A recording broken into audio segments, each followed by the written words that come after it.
tercera, el CAL ha calificado el proyecto de ley de defensa de la dolarización, lo ha remitido ya a la Comisión del Régimen Económico para que la Asamblea pueda tratarlo. Hoy nos acompaña Patricio Donoso, miembro de esa comisión y del CAL. Bienvenido a Contacto Directo. Muchas gracias por la invitación, Stephanie. Un gusto estar aquí en Ecoavisa y, por supuesto, hablar de un tema que es muy importante para el país entero. Buenos días también. Empecemos por ahí, porque en 2020 la dolarización fue creada para que el Estado no pague las quiebras de los bancos ni las deudas de grupos económicos. Hablamos del 2000. El Central dejó de ser emisor de moneda, adoptó como moneda el dólar y hoy en el país, digamos que hay un consenso, todos quieren el dólar y eso significa que desconfían de los políticos o de los administradores que manejaban una moneda local en su momento. Por eso esta ley lo que debe es proteger, fortalecer la dolarización. ¿En qué medida creen que lo logran? Esa lectura es la correcta, Stephanie. Hay que defender al dólar, hay que defender la dolarización, hay que precautelar la economía, sobre todo de la gente pobre, que con el dólar, que es más popular que nada y que nadie, pueda, por ejemplo, endeudarse, comprar una cocineta y saber cuánto va a pagar. Y no lo que sucede en Venezuela, donde cada día el dinero, si es que lo tiene un ciudadano, vale la mitad, con una devaluación del 35.000%.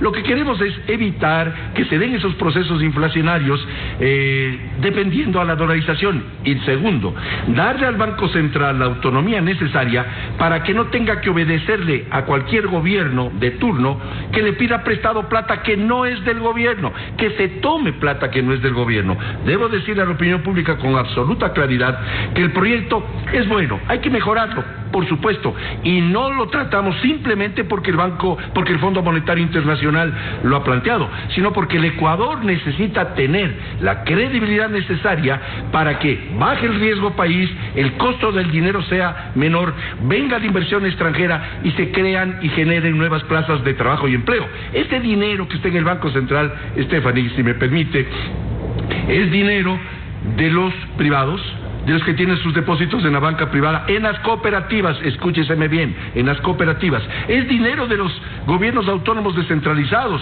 los municipios, las prefecturas provinciales. Incluso es dinero de los jubilados y de los afiliados a la seguridad social. Por tanto, no podemos permitir que a futuro exista esa arca abierta donde cualquier gobierno se tome ese dinero, le entregue papelitos que no valen nada y no devuelva, porque así corre serio riesgo la dolarización. ¿Cuánto de eso se está logrando proteger en el proyecto o no? Y además con algunos antecedentes que vale la pena recordar, porque el esquema de dolarización que estuvo vigente desde el año 2000 hasta el año 2008 le obligaba al Banco Central a ser custodio de los depósitos que garantizaban a los prestamistas de última instancia, o sea, en el sector financiero privado, a los accionistas de los bancos o sus bienes. Pero en el 2014 dictaron el Código Financiero y Monetario y ahí se suprimió esta condición que era esencial de la dolarización y además se cerró prácticamente el colapso bancario cuando eliminaron lo que el gobierno le debía al Banco Central porque se lo había prestado a los banqueros. ¿Por qué esos temas no se logran corregir en esta ley? Pretendemos que se corrija con los cambios que se han implementado en aquellas mesas técnicas de trabajo que se estableció hace más o menos un mes entre el Ministerio de Finanzas, la gerencia del Banco Central, la Economía Popular y Solidaria, la Junta Bancaria, la Superintendencia de Bancos y los delegados de los asambleístas, a fin de que estas mesas técnicas hagan algunos cambios. Si a usted le parece, podemos establecer cuáles serían los cambios que garanticen aquella independencia que es necesaria, que garanticen que nadie va a topar ese dinero que no es propiedad del gobierno. Vamos rápido. Uno, se estableció en el proyecto una reforma al artículo, me parece que es el 22, numeral 9, perdón, artículo 9, numeral 22 de la Ley Orgánica de la Función Legislativa, para que los miembros de la Junta de Política y Regulación Monetaria y Junta de Regulación Financiera, que ahora habrán dos juntas, sean designados en forma técnica, gente que no tenga nada que ver con los partidos políticos, que tengan cuarto grado de preparación académica y que tengan evidentemente experiencia en temas económicos. Con esa implementación en cuanto al nombramiento y posesión e inclusive remoción de aquellos miembros a través de la Ley Orgánica de la Función Legislativa, más la división de las dos juntas, hará que la una emita las políticas y la otra las implemente. Con eso logramos independencia. Hay que mejorar el proyecto sin duda, pero debemos evitar ese bocadito que algunos gobiernos, por ejemplo el anterior, lo hizo con los dólares del Banco Central, que repito, no son propiedad del gobierno. ¿Cómo logró hacerlo también? En el proyecto se establece los 4 balances del Banco Central. Esos balances que se adoptaron desde que el Ecuador se dolarizó fueron eliminados en el gobierno de Correa, si hablamos de ese 2014, y servían más bien para transparentar la disponibilidad de los fondos, de los sectores que tenían sus depósitos en el Banco Central. Cuando estamos hablando de fondos que le pertenecen a la banca privada, al IES, a los GATS, a las empresas públicas. ¿Por qué hoy es necesario restablecerlo como se logra en el proyecto? Porque con ello lograremos custodiar el 30% de aquel fondo que es la reserva de liquidez. ¿Qué es esa reserva de liquidez, Stephanie? Es la plata de los depositantes, no de los dueños de los bancos. Ojo, el 30% es reserva de liquidez de los 7 millones de ecuatorianos que tienen cuentas de ahorros en la banca privada y en las cooperativas, en las mutualistas, de tal manera que esa es la razón de este cambio, que es necesario implementarlo para que a nadie se le ocurra tomarse ese dinero. Segundo, ese blindaje hace que a nadie se le va a ocurrir emitir una cuarentena del dólar. Increíble, pero cierto, cuarentena del dólar. ¿Qué significa eso? Confiscación. Ojo, hay que tener cuidado en el manejo, porque debemos ser un país serio para que venga la inversión extranjera, para que genere nuevos emprendimientos, nuevas plazas de trabajo. Stephanie, hay que tener buena relación con el Fondo Monetario Internacional, con los multilaterales de crédito, Banco Mundial, Corporación Andina de Fomento. Hay que hacer los deberes de forma tal que el Ecuador pueda bajar el riesgo país. Me explico en 30 segundos el riesgo país. El riesgo país actualmente del Ecuador es de 1.300 puntos, vale decir 13% más de encarecimiento del costo del dinero. 1.300 puntos, 13%. Panamá, Colombia, Perú tienen apenas 100, 120 puntos de riesgo país, y por eso es que ellos tienen o recetan mayor inversión extranjera, mayor generación de fuentes de trabajo y empleo. Por tanto, el riesgo país solo se baja siendo un país serio, evitando que se tomen ese dinero que, repito, no es propiedad de ningún sobre gobierno. Ese dinero, el candidato Arauz insiste en que lo que se quiere hacer con esta ley que está tratando la Asamblea es privatizar el Banco Central. Recordemos también lo que nos dijo. Pero todo este ruido que se está armando alrededor del Banco Central es una cortina de humo de las verdaderas intenciones que están ocurriendo mientras hablamos. Este proyecto de ley de privatización del Banco Central, dar paso a este proyecto de ley de privatización del Banco Central, que lo único que quiere es quitar la gobernabilidad democrática de una institución pública que está dispuesta en la Constitución para que los banqueros quieran seguir gobernando nuestro país a partir del Banco Central. Cuando recuperemos el Estado, cuando tengamos el Banco Central en manos del pueblo ecuatoriano, vamos a reestructurar las deudas de los negocios y familias ecuatorianas. Vamos por partes. Cuando habla de recuperar el Estado, cuando tengamos, dice, el Banco Central en manos del pueblo ecuatoriano, ese dinero es de los depositantes de la banca de los municipios del IES.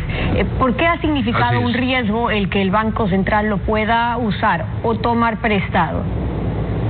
Porque no se lo paga, pues. Porque el gobierno se toma esa plata y no la paga. Y le hago la analogía, pasa lo mismo con el IES. Todos los regímenes se han tomado plata del Instituto Ecuatoriano de Seguridad Social, le deben multimillones de dólares, incluso no se sabe cuánto, y nunca pagan. Eso es lo que se quiere evitar. Y permítame, acabo de escuchar al señor Arauz, y voy a decir un neologismo. El Banco Central es imprivatizable. Lo que es grave es que se quiere establecer una cuarentena del dólar. ¿Qué significa esto? ¿Confiscación? Que se nos explique. No es privatizar el Banco Central. Lo que queremos es que personas técnicas, apolíticas, alejados de la política, puedan dirigir precisamente la política económica y financiera para evitar que nadie se tome ese dinero. Y segundo, queremos propender a que baje el riesgo país, se puedan firmar acuerdos comerciales con Estados Unidos, nuestro principal socio comercial, con el Japón, con Corea del Sur, precisamente para que esos acuerdos comerciales sirvan para que venga la inversión extranjera. A la par de eso hay que eliminar progresivamente, como lo ha dicho el candidato Guillermo Lasso, el impuesto a la salida de divisas, que en el fondo es un impuesto a la salida y a la entrada de divisas, que encarece todo en un 5%. El gobierno anterior tuvo la habilidad de devaluar el dólar a 95 centavos. Todo cuesta un 5% más por aquella perversa ley o impuesto a la salida de divisas. Hay que irla eliminando progresivamente. El argumento por el otro lado, cuando un candidato ofrece mejorar la liquidez del país con el dinero que el Banco Central toma de sus depositantes, de la banca, de las instituciones públicas, para, por ejemplo, pagar lo que les debe a los municipios, o una oferta de $1,000 a 1 millón de personas o familias en las primeras semanas de gobierno. ¿Se puede? Porque el argumento es que hay las necesidades, que hay que pagar a los GATS, a los municipios, necesidades urgentes para los que servirían mejor esas reservas. Stephanie, esto se llama bicicleta, le explico, y le explico a la opinión pública. El prestarle o pagarle una deuda a alguien con la propia plata del acreedor, eso se llama bicicleta, pues. Yo no puedo pagarle, si le debo a Stephanie Spin $500, con plata que le pido prestado a Stephanie para pagarle a la propia Stephanie. La plata de los municipios y de las prefecturas no puede servir para pagar lo que el Estado, el gobierno, le debe a los municipios y a las prefecturas, porque es pagarle con la propia plata del acreedor. Eso se llama bicicleta y no es tolerable, porque si el gobierno quiere pagarle, y hay que hacerlo, por supuesto, y lo ha dicho el candidato Lasso, a los municipios y a las prefecturas, tiene que hacerlo con plata del gobierno, pues, no con plata de las propias prefecturas, no con plata de los propios municipios, si eso no y peor todavía, con plata de la gente. Me refiero sobre el manejo. Para lograrlo también se necesitan modificaciones a la ley, vuelve el tema de las mayorías móviles a la Asamblea para eso, o incluso para derogarlo. Si es que esta ley, en caso de ser aprobado, sabemos las posiciones de los candidatos. El candidato Lasso dice que mantendría esta ley y el candidato Arauz buscaría más bien darle de baja porque cree que busca la privatización. Para eso necesitarán volver a las negociaciones en la Asamblea.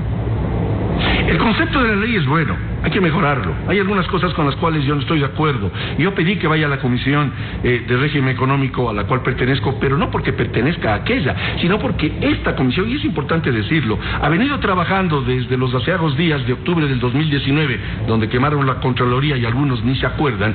Desde esos días ha venido trabajando temas de independencia del Banco Central, fortalecimiento de la dolarización, que es básica. No debemos desdolarizar la economía ecuatoriana. Y frente a ello hay que hacer los cambios, pero por supuesto hemos de, con los cambios y con la mejoría del proyecto a través del debate, aprobar esta ley. Se necesitan 70 votos. El momento que se la apruebe, hasta el 25 de abril, con las mejoras, repito, de las observaciones de todos los bloques legislativos, tendremos una ley que le va a hacer bien al país, sea cual fuese. Eso le iba a preguntar, gobierno, tiene el carácter de económico urgente, es decir, que lo deberían tener listo hasta el 25 de abril, pero ayer lo escuchábamos al ministro decir que en caso de que no se apruebe el proyecto tendrían otras alternativas. ¿Eso por qué? ¿Cómo están viendo los votos en la Asamblea con las fuerzas políticas actuales? ¿No van a tener los votos para aprobarla? La Comisión de Régimen Económico tiene 10 días para implementar lo que se llama sociabilización del proyecto, es decir, atender la comparecencia del ministro de Economía, de la gerente del Banco Central, de las superintendencias diferentes que hay en el país, pero también, y yo ya pedí a través de una comunicación al presidente de la Comisión, Franco Romero, que sean invitados, por ejemplo, Abelardo Pachano, que sea invitado Jaime Carrera. ¿Los votos cómo están? De las diferentes Vicente bancadas. Albornoz. Voy a eso. Con esa comparecencia nos debemos de llenar de elementos de juicio para que el proyecto salga bien, para que sea un proyecto aceptable por las diferentes bancadas.